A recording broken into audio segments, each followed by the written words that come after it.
Takhle vypadá skutečný obchod s dětmi. Human trafficking. Obchodovanie s deťma, no. Okay. Nebo s Takže ľuďma, no. bolo tak, otvorili mi dvaja chlapi. Boli z Európy, lebo som im rozumela. Ja som sa robila, že som úplne z inej krajiny, aby si nemysleli, že trošku aspoň im rozumiem. Nemôžem povedať ani ako národnosť ani nič. A povedali, tu deti nebývajú, ale môžeš sa tu ísť pozrieť. Akurát, že som pod stolom videla maličké plyšové zvieratko. Nielen kontrolujem skrinky, aj všetko možné, aj madrace odsúvam dakedy, keď musím, ale v tomto prípade som to nerobila. Iba som zaklopala na stenu, ale to iba tak preto, lebo som mala jeden z prvých prípadov, ktorý nemôžem o tom nepovedať ani nič.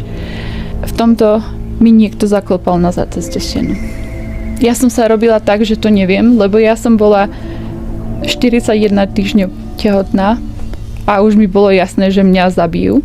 Lenže čo urobia mojej malej v pršku. Tak čo ma napadlo je zavolať tej linke nazad, povedať, že toto je chyba, že tu nie sú žiadne deti, že tu bývajú iba dospelí ľudia. Tak dobre, mňa tu zabijú, ale čo mi urobia asi s bruchom a kedy asi moja vedúca alebo niekto príde na to, že ja sa nevracem nazad. Že či to stihnú do tej doby, ako keby moju babetku vyrizali alebo čo mu urobia.